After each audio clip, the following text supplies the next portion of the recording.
আমি ৰাজ্য চৰকাৰৰ কৰ্মচাৰীসকলক শনিবাৰ ৰবিবাৰ ধৰি 5টাকৈ দিন ছুটি দিছিলোঁ। কিছুমানে তাক মিছইউজ কৰে, কিন্তু যিসকলে ফেচবুকত ছ'চিয়েল মিডিয়াত আমালৈকে গৌৰৱেৰে ফটো পঠিয়ায় যে দাদা যোৱা 5টা দিন দেউতা মাৰ লগত থাকিলোঁ। আমি যেতিয়া প্ৰণাম কমিশ্যন আনিলোঁ যে দেউতাক মাকক যদি কোনোবা ল'ৰা ছোৱালীয়ে নাচায় 10ৰ পৰা 15% দৰমহা আমি কৰ্তন কৰি দেউতাক মাকৰ একাউণ্টত দিওঁ।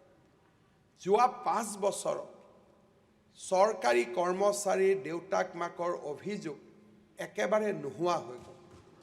যোৱা 20টা বছৰ ৰাজ্যৰ ৰাজধানীত মন্ত্ৰী হিচাপে থাকি প্ৰতি সপ্তাহত 2-3জন দুৰ্ভগীয়া পিতৃ মাতৃক মই লগ পাইছিলোঁ।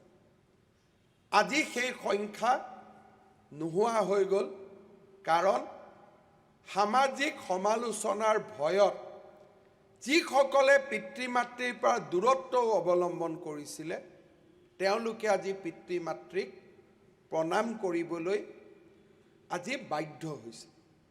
আৰু এবাৰ দুবাৰ যেতিয়া দেউতাকৰ ওচৰত কোনোবা ল'ৰা ছোৱালীয়ে যোৱা আৰম্ভ কৰে শৈশৱৰ স্মৃতি উভতি আহে আৰু পুনৰ সেই সম্পৰ্ক স্থাপন হয়।